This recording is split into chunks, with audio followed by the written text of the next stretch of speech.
Do you know what is today? आज क्या है पता है आपको? क्या है बताओ बताओ? गुरु पूर्णिमा। अरे वाह, सभी को पता है गुरु पूर्णिमा है। तो आज हम यहाँ पर गुरु और शिष्य की कहानी बताएंगे। आपको ध्यान से देखना है, ठीक है? हिंदू धर्म के में गुरु पूर्णिमा का काफी महत्व है। आषाढ़ माह की पूर्णिमा तिथि को गुरु पूर्णिमा के रूप मनाया जाता है। एक समय की बात है, गांव में एक गुरु अपने कुछ शिष्यों के साथ अपने आश्रम में रहते थे। सभी शिष्य बारी बारी से गांव में भिक्षा लेने जाते थे। एक दिन उनका एक शिष्य भोला भिक्षा लेने के लिए गांव में गया और घर घर भिक्षा की मांग करने लगा। भिक्षाम देहि, भिक्षाम देहि।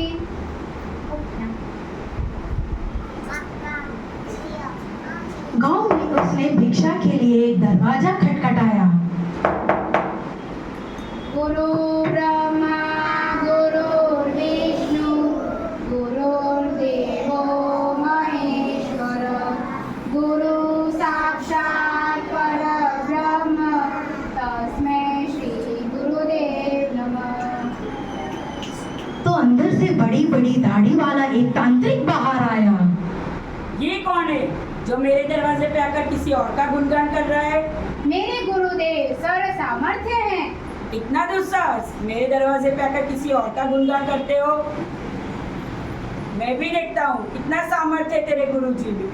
जा, मैं तुझे श्राप देता हूँ। नहीं नहीं कल का उगता हुआ सूरज तू नहीं देख पाएगा। नहीं नहीं अर्थात तेरी मृत्यु निश्चित है। नहीं नहीं। शिष्य ने ये जब सुना तो वह देखता ही रह गया और उदास होकर आश्रम की ओर चल दिया। रास्ते भर वो सोचता रहा कि आज मेरा अंतिम दिन है और वो आश्रम में पहुंचा। अरे बोला, ले आए भिक्षा? गुरुदेव, भिक्षा में मैं मेरी मौत ले आया हूँ। गुरुदेव, आपको पता है मैं भिक्षा के लिए गांव में गया था तो वहाँ एक तांत्रिक ने मुझे श्राप दिया कि तू कल का उगता हुआ सूरज नहीं देख पाएगा। क्यों चिंता करते हो बोला, चलो भोजन कर ले। गुरुदेव, यहाँ मेरे प्राण सूख रहे हैं और आप भोजन करने की बात कर रहे हैं। अरे बोला, अभी तो पूरी रात बाकी है, क्यों चिंता करते हो? जैसी तुम्हारी मर्जी।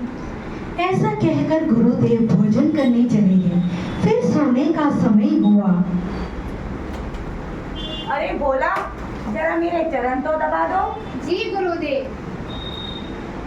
मेरे जीवन में जो भी चरण शेष हैं, मैं उन्हें आपके चरणों की सेवा करने में बिताऊंगा। बोला, कुछ भी हो मेरे चरण दबाना बंद मत करना।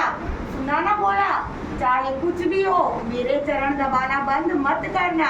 जी गुरुदेव, मैं कहीं नहीं जाऊंगा, मैं आपके चरणों की सेवा करता रहूंगा। गुरुजी सो गए। भोला फिर श्रद्धा से चरण दबाता है।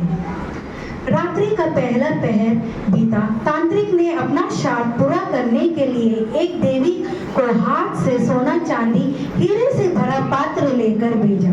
देवी दरवाजे पर प्रकट हुई और कहने लगी, बोला, इधर आओ। बोला, देखो मैं तुम्हारे लिए सोने चांदी हीरे मोती से भरा हुआ पात्र लाई हूँ, यहाँ आकर इसे ले लो। बोला, अगर आप मुझे देना ही चाहते हैं तो कृपया यहाँ आके दे जाइए। नहीं नहीं, मैं मेरे गुरु के चरणों की सेवा कर रहा हूँ, मैं वहाँ नहीं आ सकता। बोला, तुम ये पात्र तुम्हारे लिए है, तुम इसे आकर यहाँ ले लो। बोला, मैं वहाँ नहीं आ सकता। अगर आप मुझे देना ही चाहते हैं तो कृपया यहाँ आ जाइए। तांत्रिक का पहला पासा असफल हो गया। फिर तांत्रिक ने दूसरा पासा फेंका। रात्रि का दूसरा पहर बीतने को था। भोला गुरु महाराज के चरण की सेवा कर रहा था। तांत्रिक ने इस बार भोला की माँ का रूप भेजा। बेटा, तुम कैसे हो? अरे माँ, मुझे भी आपसे मिलना था। बेटा आओ, मेरे गले लग जाओ, मैं बड़ी दूर से तुम्हें मिलने आई हूँ। माँ, मुझे भी आपसे गले मिलना है, लेकिन मैं गुरु के चरणों की सेवा कर रहा हूँ। बहुत दिन हुए तुमसे मिले। बोला, माँ, अगर आप मुझे मिलना चाहते हैं तो यहाँ आ जाइए। मैं गुरुदेव गुरुदेव की सेवा नहीं छोड़ सकता।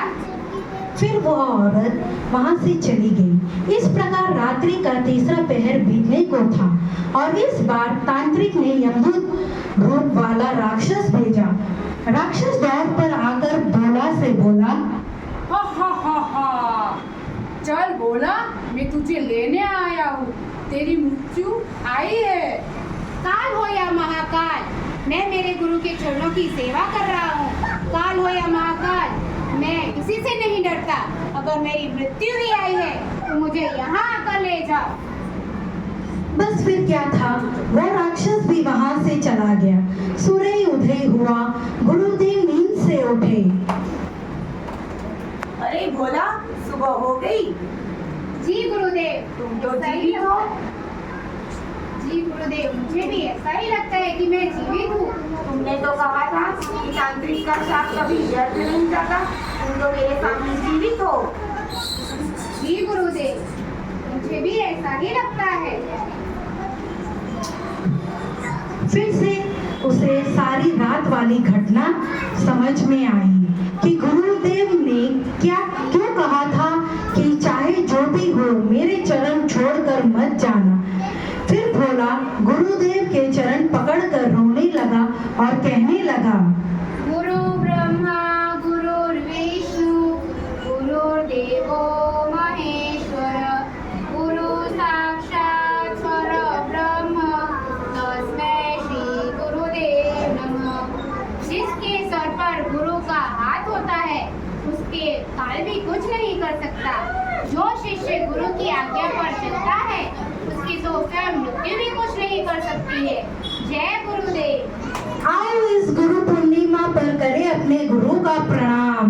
गुरु अपने उपकार का कैसे चुकाऊं मैं मोल, लाख कीमती धन भला गुरु है मेरा अनमोल। जोरदार तालियां। गुरु पूर्णिमा का पर्व हमें गुरुओं के प्रति जीवन में सदैव श्रद्धा रखने और उनके आदेश पर चलने की प्रेरणा देता है। शास्त्रों में यह कहा गया है कि गुरु का स्थान भगवान से भी ऊंचा है। गुरु गोविंद खड़े हैं काके लागू पार, बलिहारी गुरु आपने गोविंदियो बताए कबीरा, गोविंदियो बताए। बच्चों, आज इस कथा से हमने यह सीखा कि गुरु के दिए ज्ञान में हमें जीवन में सत्य असत्य पाप पुण्य सही गलत का ज्ञान मिलता है।